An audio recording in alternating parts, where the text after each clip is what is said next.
Welcome to the Tipping Point Show. I'm Jimmy Evans. It's an honor to have joining me on the show today Mondo Gonzales. Mondo co-hosts the excellent program Prophecy Watchers alongside Gary Stearman, which I'm sure many of you have seen. Mondo is also the author of an intriguing new book, The Red Heifer Ritual, the last piece of the third temple puzzle. We've been hearing for the past couple of years a lot about the red heifers in Israel and their importance in rebuilding the third temple. And today we get to hear from an expert about what is going on. Mondo, thank you for joining me today. Great to be here. Well, I love your show. You and Gary Stearman do such a great job on Prophecy Watchers, and you guys have many guests on your show. Mm-hmm. This book that you've written is called The Red Heifer Ritual, the last piece of the third temple puzzle. Now, this is something that a lot of people are talking about because of the red heifers. And one of the Hamas spokesmen, I think it was 100 days after October 7th, came out with a statement talking about one of the reasons for the Al-Aqsa, raid, or the October 7th, was the red cows. And he specifically mentioned those. So this actually started, it was a biblical, part of what God told children of Israel to do related to ritual cleansing. Okay, so talk about why you wrote the book, kind of where all this comes from. Yeah, it kind of became big news for, I guess I would say, the average Christian, because in September 15th of 2022, you have 5 cows showing up with big fanfare. I mean, the press is there in Tel Aviv, at the airport, even the Israeli government's there in some capacity. And so when that happened, I've been watching prophecy for 30 years, so I've been watching about the different red heifers and candidates, and they come and then they fade out because they become disqualified. But I thought, man, they have 5 now. And that's what led me to the idea of, I need to write a book about this, because to help the average Christian understand the background, not just in the Bible, because it is in the Bible, but also the prophetic trend, what's been going on, the history. And so I was able actually to come down here to Fort Worth and meet with one of the guys who was the ground zero. He was there, he saw the calves being born. So I was able to spend some time, interview him, and get the background for those 5 calves. But also, it's as you mentioned, it's very complicated, because you have rabbis that are quoting the Talmud and the Mishnah and these other Jewish writings. And so I thought, my undergrad's in Jewish studies. So I thought, hey, I understand all the different language. So I think the average Christian would appreciate having the entire kind of backstory, and again, prophetically, what we're looking for. And so during this interview, where we're going to end is talking about what's happening now, okay, related to the red heifers, because you have direct information on what's going on over there right now. And so we're taping this interview in March of 2024. In April or soon, there could be some developments happening over there. But let's go back to just the Bible, Numbers. I think Numbers 19 talks about the red heifer ritual. So what's the red heifer and why is it important? Yeah, right. We don't think as Christians, we think in terms of, even as a pastor, if you believe in Jesus, your sins can be forgiven. So we think in terms of forgiveness of sins, not in terms of ritual purity, because we don't have a temple. We're not going, and we don't need that idea. But for the Jewish person, going back to Moses, God says, there is forgiveness, but also if you come to the temple to do your offering, you can become ritually unclean. You can, be with somebody who's dead or other things. And so what God did in His grace, He instead of having a sacrifice to become ritually clean, He gave the red heifer, which in Numbers 19, I want you to slaughter this cow, take the blood, and then I want you to burn the entire cow outside of the camp and mix the ashes with water, which then can produce, there's a lot of volume, so to speak. Right. And then you go to the priest or whatever, and he can sprinkle you, and you become ritually pure through a ceremony, which allows you then to approach the temple, to give your offering. Very inexpensive way for the people. Again, God was gracious. So that was one of the original things that God wanted. He wanted people to see Him, and so to come to the temple and to meet Him there. And He gave this inexpensive way to become ritually pure and approach the temple. And so that is the red heifer is symbolic of Jesus. Mm-hmm. Okay, to talk about that. Talk about the symbol. Oh yeah, clearly what we see is in the book of Hebrews, which is the greatest book that's written to Jewish people, right? And their understanding. In the book of Hebrews, twice he makes mention there about the red heifer ashes being used to purify the externals. And he says, if that's true, then how much more will Jesus' blood be able to purify the conscience? Right. And so when we look at all the Old Testament regulations and prescriptions, we know, Colossians chapter 2, verse 16, that they all point to Jesus, that they were just a shadow, but Jesus, the Messiah, is the substance. And so the writer of the Hebrews is pointing to us and saying, even the red heifer, which is interesting, it's one of these very rare, one offering in all the 613 commandments, but pointing to Jesus. So one of the things that interested me, I was thinking about it one time about when the red heifers were being flown over to Israel, and I kept thinking, what's significant about it? But the other thing is they slaughtered it. This was not a polite sacrifice where they carved it up and separated everything. They took it outside the camp and they slaughtered it out there. So there's a push right now to rebuild the third temple. So what's the big deal about that? Why is that important? Well, what we know as prophecy teachers is that, Daniel, Jesus in Matthew 24, John in Revelation 11, and Paul in 2 Thessalonians 2 all describe that at least at the midpoint of the tribulation period, there's going to be a temple in existence. There's going to be sacrifices being offered, which again will be taken away. So we have 4 different witnesses that say this snapshot, there'll be a temple. And so we know that. But then what's interesting is prophecy teachers for decades, even before really the temple movement, even before Israel really was a nation, you had those that took the scripture literally that said, well, the Jews are going to be back and there's going to be a temple there. And you could see the commentaries, which was kind of fun to see. But because we know that, now people watch and say, well, what's the third temple movement? And then you see, of course, with 1948 with Israel, 1967 with Jerusalem, immediately the Temple Mount Faithful was a group that was organized by Gershon Solomon right at 67. Right. So he started it, it's been around, and it was like, we have the Temple Mount. Let's rebuild the temple. And of course, we know, even at Passover and other festivals throughout the last 2,000 years, what do they say? Next year in Jerusalem. Right. Next year in Jerusalem. Right. So this has been on the radar in the Jewish mind since 70 AD, but now to see that movement come to play is very powerful. And then the prerequisite, that's why I said the red heifer ritual is the final piece, because of the third temple puzzle. They have everything else done. You can go to the Temple Institute, you can see all the things that they've done there. So what are they waiting for? Well, there's 2 things. They're waiting for the political government to allow it, and the geopolitics to allow it. But the second thing is they've been waiting for the red heifer because they've been trying this for at least 35 years, looking for it, because they need the ashes to purify the people and to purify the area. Now, I'll say this. The temple could be built, but if the geopolitics were there, it can be built now. They just couldn't use it until the red heifer is done, which allows it to be purified. So in the Temple Institute, and we've both been there, we went on a tour of it, I believe it was November of 2022. And when you walk in and you begin the tour, they say these are not replicas. Mm-hmm. These are kosher, and all of these will be used in the third temple. They have all the garments, all of the instruments for sacrifice, and all things like that. The altars. They have the menorah standing in the Jewish quarter in Jerusalem. They have the cornerstone ready. I believe that's the Temple Mount Faithful. They have the cornerstone. At the end of the tour, because a lot of people talk about the Ark of the Covenant, at the end of the tour, they have an exact replica of the Ark of the Covenant, and it's the only replica in there. And they say matter-of-factly, they also say this on their website, they say this is a replica of the Ark of the Covenant. We know where the real one is, and when the time comes, we'll go get it. Because a lot of people say, well, the Ark of the Covenant's gone. Not according to them. Yep. And they have eyewitnesses. Have you heard that? Yeah. Oh, yeah. Oh, yeah. Yeah. So this is significant. So for a prophecy-minded Christian, why does this make a difference? The red heifers and all that stuff. I think that 2 things. If you compare like you just mentioned, all of the things that they've done in the Temple Institute, and you go, wow. The Bible says this. It says at the middle of the tribulation, it'll be there.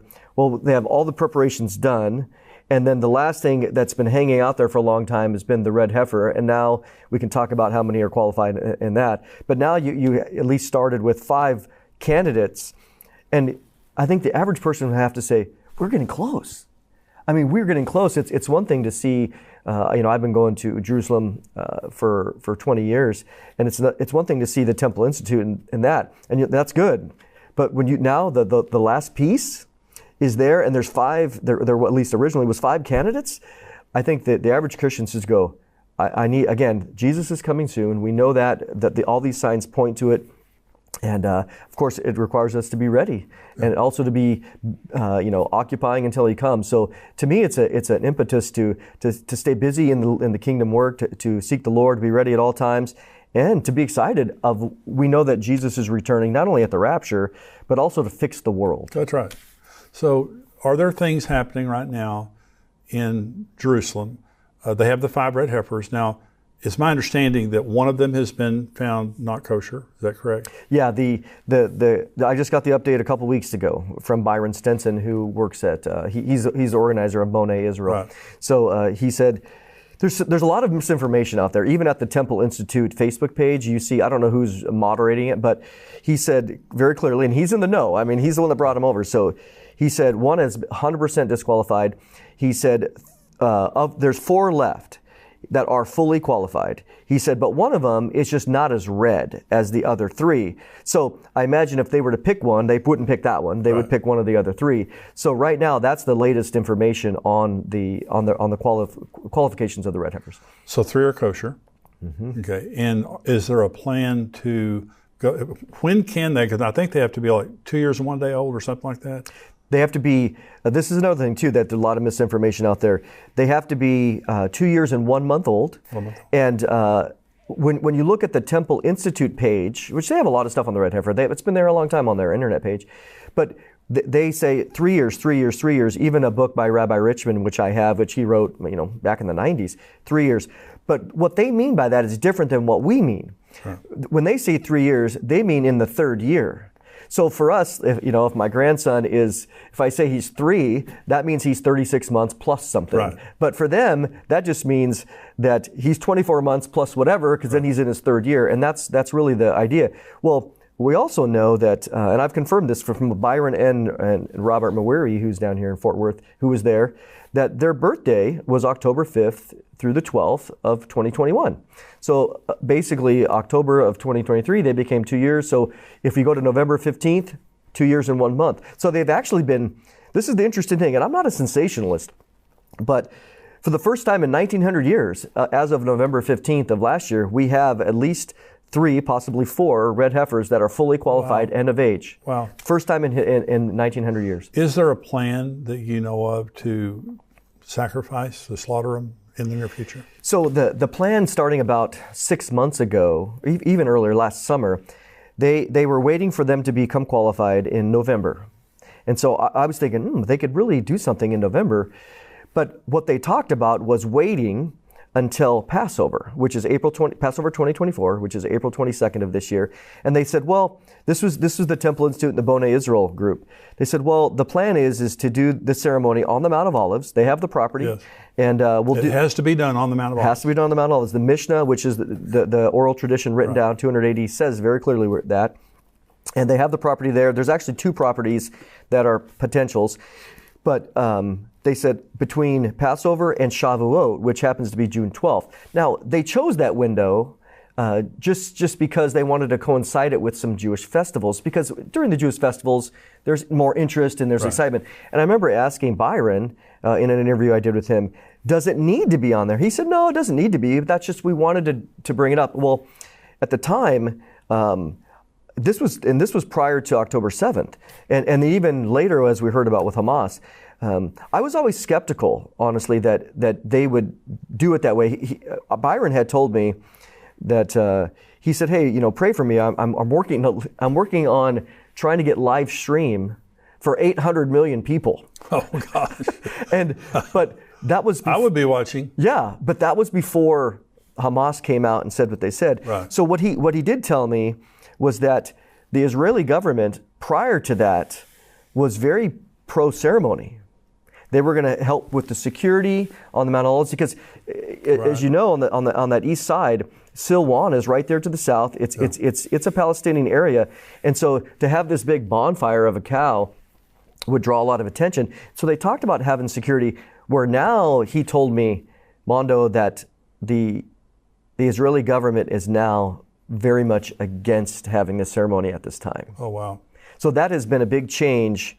because of these latest things. They're in the middle of a war. And I understand that, because I think in terms of, my thought was always that it would be, to go out and do that for security reasons would be very challenging, but they would do it privately, they'd film it, they would record it and say, hey, by the way, everybody, 2 weeks ago, we burnt the red heifer and we have the ashes, and here's the video. I think that would be a little bit more security conscious, but nevertheless, things are changing and really, really fast right now. Do you think that the Hamas was truly disturbed by the red heifers, or were they just using that as a pretext for what they did? We know that you can't believe anything they say. Right. And so I think absolutely a pretext. It was something that was convenient for them, because they have a base, right? They have a base too, and they want to get the people inflamed. But even even lately, I don't know if you saw the video, but CBS did a report on the red heifers in the last 2 weeks. Really? And they interviewed one of the rabbis of that's part of the Temple Institute that was here in Texas, Yitzhak Momo, on the site of where the location of their property is. But it was a hit piece on the Temple Institute inflaming the regions, basically blaming them for October 7th. And he got really irritated in the conversation. But one of the other things that they did, and I have to say this, is because what they did is, the video is like 5 minutes, people can find it online, but about 2 minutes into the video, they show this huge altar. And the guy says, this is the altar that they have prepared in order to slaughter the red heifer. And this thing is gigantic. And I'm looking at it and I'm like, there's no way that altar would fit on that property. So I did a little research, talked to some people in Israel, come to find out that altar was built 20 years ago, south of the Dead Sea, not on the property. They completely lied. Wow. So they took some old footage, put it in, and they portrayed it as being the actual red heifer altar. So this is where discernment is we have to be so discerning today, because there's so much misinformation. And the fact that, well, it's not surprising that CBS would lie, but they did it to stoke the flames of feelings against Israel. Well, it's the importance of what you're doing, because this book is really fantastic, and we're going to talk here in just a little bit about the questions you ask at the end of the book, which I think are very important. But you can trust Mondo and what he's saying, because again, you're talking to Byron Stinson, you're talking to the people that are in the know over there. This isn't secondhand. So in Revelation 11, John says, I was handed a rod and told to measure the temple, but not the outer court, because it had been given to the Gentiles to trample underfoot for 42 months. So there's going to be a rebuilt temple on the Temple Mount. And we know 2 Thessalonians 2 tells us that the Antichrist sits as God in the temple of God, proclaiming that he is God. So it's going to be rebuilt, but they cannot rebuild it without the ashes of the red heifer. Okay, and so this is the 10th red heifer, is that correct? Yeah, according to Maimonides, yeah. Talk about the significance of that. Yeah, so Maimonides was a very well-known rabbi in basically, the 10th, 11th century. And he wrote a whole commentary called the Mishnah Torah. And he's writing about the longing to, when the temple comes back, this is how we will accomplish it. This is what we need to do. And he was trying to put in writing some of the Jewish traditions that could be lost. And so he has a chapter in there on the red heifer, and he talks in there that from his understanding, up until the time of the second temple, during basically Jesus' day, there had been 9 red heifers slaughtered in history. And so what he said was that when the 10th one comes, it will be offered up or officiated over by the Messiah himself. Wow. Okay. Now, what the Jews have done, the traditional or today's rabbinic Jews, they're like, well, we don't want to commit to that, because then that would leave them not being able to do anything. What they said was, they said that when the 10th heifer arrives and is offered in a ceremony, it's going to reveal that it's the Messiah's, the Messianic era has arrived. Right. Now, we would agree with that. Yeah. That yes. I think what we're seeing is the Messianic era of Jesus returning and having the kingdom is truly here. So Maimonides said what he said, and again, they take all these things. In addition to the Bible, they have their Jewish traditions. And so that's why there's all these other extra requirements, hair follicles and different things like that, which I get into. Well, it's very stringent, that it can't have, white hairs or, it's a miracle that you have 3 that are kosher right now. And so how long have they been looking for the red heifer? Because this is 2024. where they now have kosher red heifers that they could actually sacrifice today if they wanted to. Okay, how long have they been looking?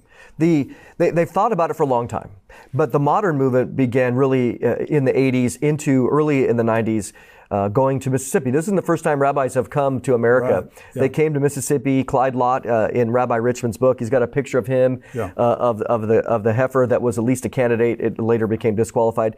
So since the late 80s, early 90s, this has been on the radar. And of course, there's been, again, I've been watching since 93, and there was one that shows up and then it disappears, another one that shows up and then it disappears. But this is different in that what people might not know is that in addition to these 5, there's 15 more, 18 more on the ranch that are all considered at least possibilities that they're watching. So the ranchers here in Texas, up in Rockwall and other places,